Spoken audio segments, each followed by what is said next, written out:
ဒီပဲပါခြင်းနဲ့တေးမပေါက်ချင်လို့ဘလို့လုံးရမလဲအမအဲ့ဒါဆိုရင်သေးထွက်နေတဲ့အချောင်းကိုစောက်ဆောင်ဝင်တဲ့ထိတ်ကနေနာ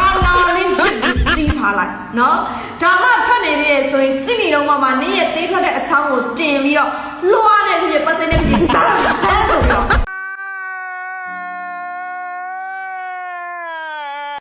ခုတ်ထုတ်လိုက်အဲ့ဒါဆိုသေးထွက်စရာအချောင်းမှမရှိတော့ဘူးမောင်လေးနော်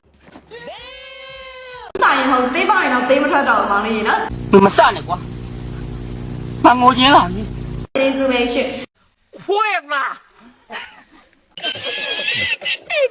ဒီနေ့ငါးပါးတီလာဘဏ္ဍာပါကျူးလွန်ပြီးသွားပြီလေ6ပါရှိတာငါးပါးတပားတော့ပူသေးရဲ့လား တဘာပဲကျူးလွန်သေးတယ်တူတယ် ဖရလေးလေပြောပါဦး ကာယကံဝစီကံမနောကံ ဟဲ့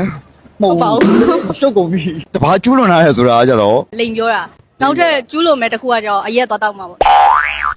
ဘယ်နှမလေးဆိုအကုန်လုံးပေါ့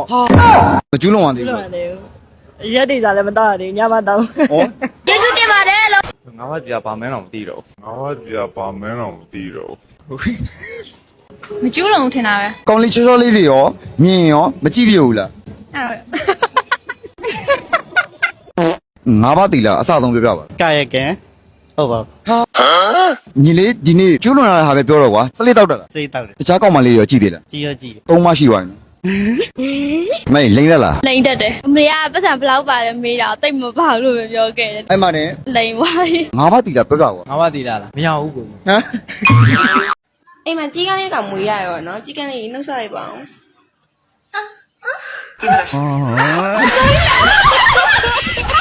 ဟဲ့ညညဆိုဖင်းနဲ့မင်းနဲ့ကြာမှတောက်ဝဲတာမဟုတ်ဘူးလား ဟုတ်တယ်လေငါသားရဲ့ဘာဖြစ်လို့တော့ ညညဆိုတိလို့ဘလို့နဲ့အတန်နေကြားနေရတယ်3ရက်လောက်ကြီးသေးရဲ့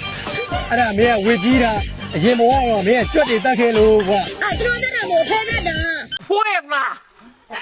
အခုတော့နော်မတရားမလုပ်နဲ့တနခိုင်းတက်ကုန်မယ် ငါမျက်နှာလုံးမမဟုတ်ဘူးတဲ့ အဲ့ဆိုလဲလို့